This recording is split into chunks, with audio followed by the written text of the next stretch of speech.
देशाचे पंतप्रधान नरेंद्र मोदी साहेब, देशाचे नेते एनडीएचे आधारस्तंभ अमित शाह यांच्या नेतृत्वाखाली मार्गदर्शनाखाली लोकप्रिय मुख्यमंत्री देवेंद्रजी फडणवीस, लोकप्रिय मुख्यमंत्री एकनाथराव शिंदे, आमच्या नेत्या राष्ट्रीय अध्यक्ष लोकप्रिय मुख्यमंत्री सुनेत्राबाई पवार यांच्या नेतृत्वाखाली महायुतीने एक अभूतपूर्व असं यश कोकण स्थानिक स्वराज्य संस्थांच्या निवडणुकीमध्ये अनेक त्या ठिकाणी बिनविरोध निर्वाचित झाल्याचं आहे. त्याबद्दल या सर्व नेत्यांचे ऋण आणि आभार या निमित्ताने व्यक्त करतो. पक्षाच्या वतीने प्रदेश अध्यक्ष म्हणून, अनिकेतचे वडील म्हणून, अनिकेतचा हा दैदिप्यमान बिनविरोध निवडीचा विजय आम्हा सर्वांचे लाडके नेते, राज्याचे लोकप्रिय मुख्यमंत्री, आमचे राष्ट्रीय अध्यक्ष अजितदादांना मी समर्पित करतो.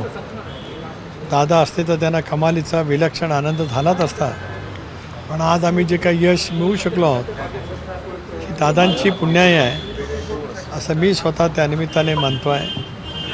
त्याचबरोबर तीच देवेंद्रजींचे,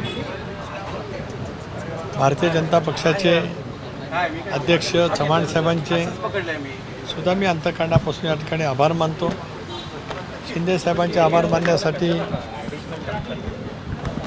माझ्या शब्द भंडारामध्ये हा शब्द त्या ठिकाणी कमी आहे.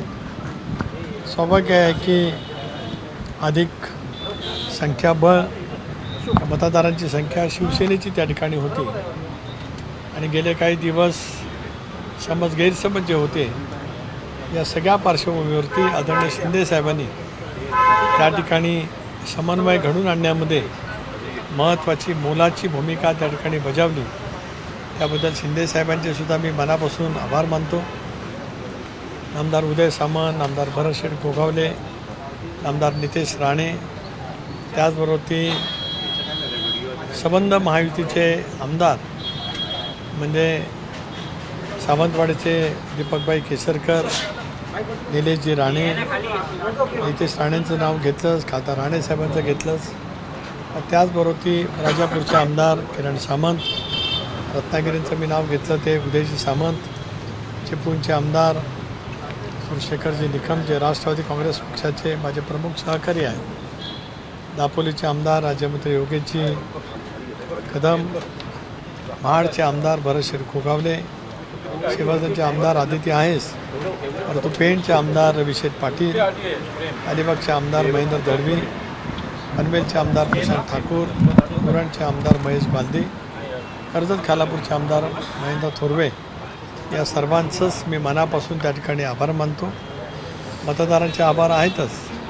जिल्हा परिषदेचे सदस्य, जिल्हा परिषद अध्यक्ष, पंचायत समितीचे सभापती, तिन्ही पक्षाचे, पनवेलचे महापौर, महापालिकेचे सर्व नगरसेवक, कोकणातल्या सर्व नगरपालिकेचे नगराध्यक्ष, त्याचबरोबर सर्व नगरसेवक, नगरसेविका भगिनी, पंचायत समितीचे सभापती, या सर्वांचेच मी आज या निमित्ताने मनापासून आभार मानू इच्छितो आहे.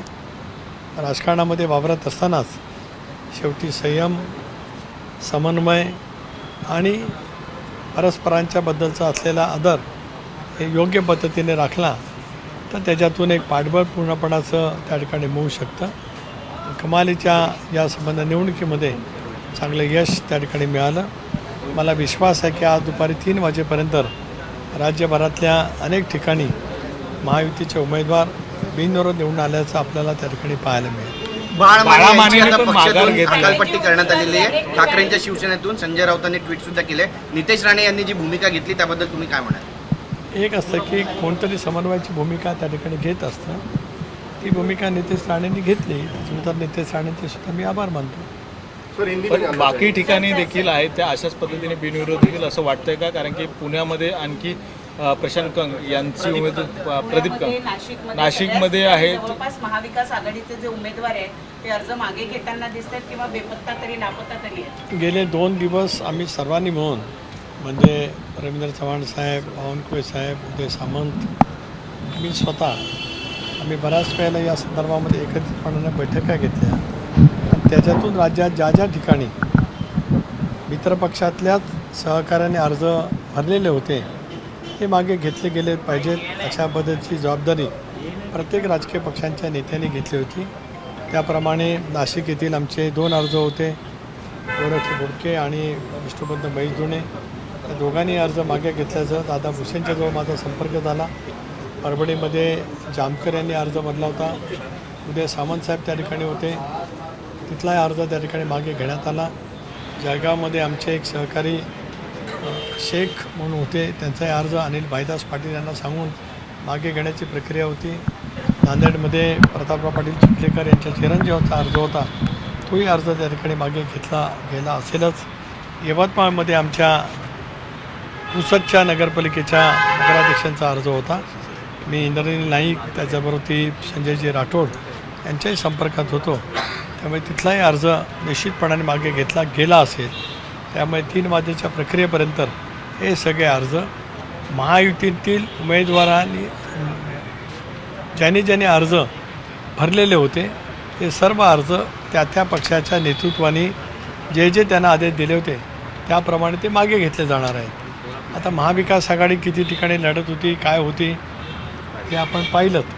त्याच्यामध्ये जे काही चित्र आपल्याला पाहायला मिळालं तर सर्वच ठिकाणी का महाविकास आघाडीचे उमेदवार मिळू शकले नव्हते आणि सर्वच मतदारसंघामध्ये महायुतीची मतदारांची संख्या आणि महाविकास आघाडीच्या मतदारांची संख्या याच्यात कमालीची तफावत त्या ठिकाणी असल्यामुळे एकतर्फी निवडणुका होत्या. अशा वेळेला काहींनी जर काही समंजसपणाचा विचार करत आपली माघार घेतली असेल तर ते लोकशाहीच्या दृष्टिकोनातून योग्य आहे असं आपण मानावं. त्या दिवसापासून चर्चा होती उमेदवारी देण्यासाठी 50 कोटी रुपये घेतले. रोहित पवारांनी की राष्ट्रवादी पक्षानं पुण्यात उमेदवारी देण्यासाठी 50 कोटी रुपये घेतले. एक असं आहे की त्यांनी का आरोप करावा तो त्यांच्याजवळ दाखला व्हावा. आमच्या पक्षाचे उमेदवार आम्ही पक्षाने त्या ठिकाणी ठरवलेले आहे. आपल्याला या सगळ्या परिस्थितीमध्ये किती उमेदवार करायला मिळाले त्याचा पहिला दुर्बिणीने शोध त्यांनी घ्यावा, मग आमच्या पक्षाच्याबद्दल बोलावं. आपलं आहे ते बघा ना, दुसऱ्याचं कशाला वाकून बघत बसता. आपण आपल्यापुरती काम करा. पाच पवारांनी ज्या पद्धतीने विक्रम काकडे यांना कर्ज दिलंय 10 कोटीचं आणि त्याचमुळे कुठेतरी ही उमेदवारी दिली अशा पद्धतीचं नाही मला माहिती. मला एक बाब अशी आहे, मला या विषयावरती माहिती नाही.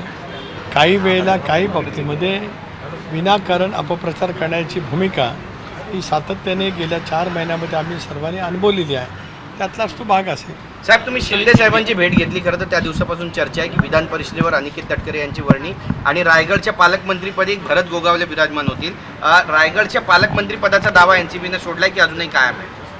ज्या पद्धतीने ज्या सामंजस्याने विधान परिषदेच्या स्थानिक स्वराज्य संस्थातून उमेदवारीचा निर्णय ज्या पद्धतीने घेतला त्याच्यामध्ये ज्या पद्धतीने देवेंद्रजींचं साथ आम्हाला मिळाली, आशीर्वाद मिळाले, आदरणीय शिंदे साहेबांचे सुद्धा मिळाले, त्याच पद्धतीने समन्वयाने या संदर्भातला निर्णय 100% लवकरात लवकर केला जाईल. काँग्रेस प्रदेशाध्यक्ष हर्षवर्धन सपकाळ म्हणतात खरं तर ही सगळी निवडणूक बिनविरोध करण्यामागे मोठ्या प्रमाणात पैशांचा कॅश फ्लो या सगळ्या निवडणुकीमध्ये आहे आणि महायुतीचे नेते त्याच कामाला लागलेले आहेत अशा पद्धतीचा थेट आरोप करतात. एक असं आहे की हर्षवर्धन सपकाळांना या 17 जागांच्यामध्ये आपले किती मतदार आहेत, महाविकास आघाडीचे किती आहेत याची माहिती आहेच.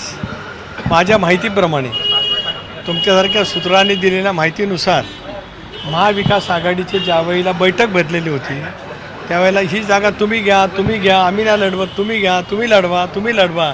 जिथे जागांच्यासाठी रस्सीखेच होत होती तिथे जागा देण्यामध्ये रस्सीखेच झालेली पाहायला मिळते. अशा वेळेला नैराश्यातून अपयशातून असे बोल येणार, याच्यापेक्षा वेगळं काय येणार हा अपेक्षित आहे. धन्यवाद.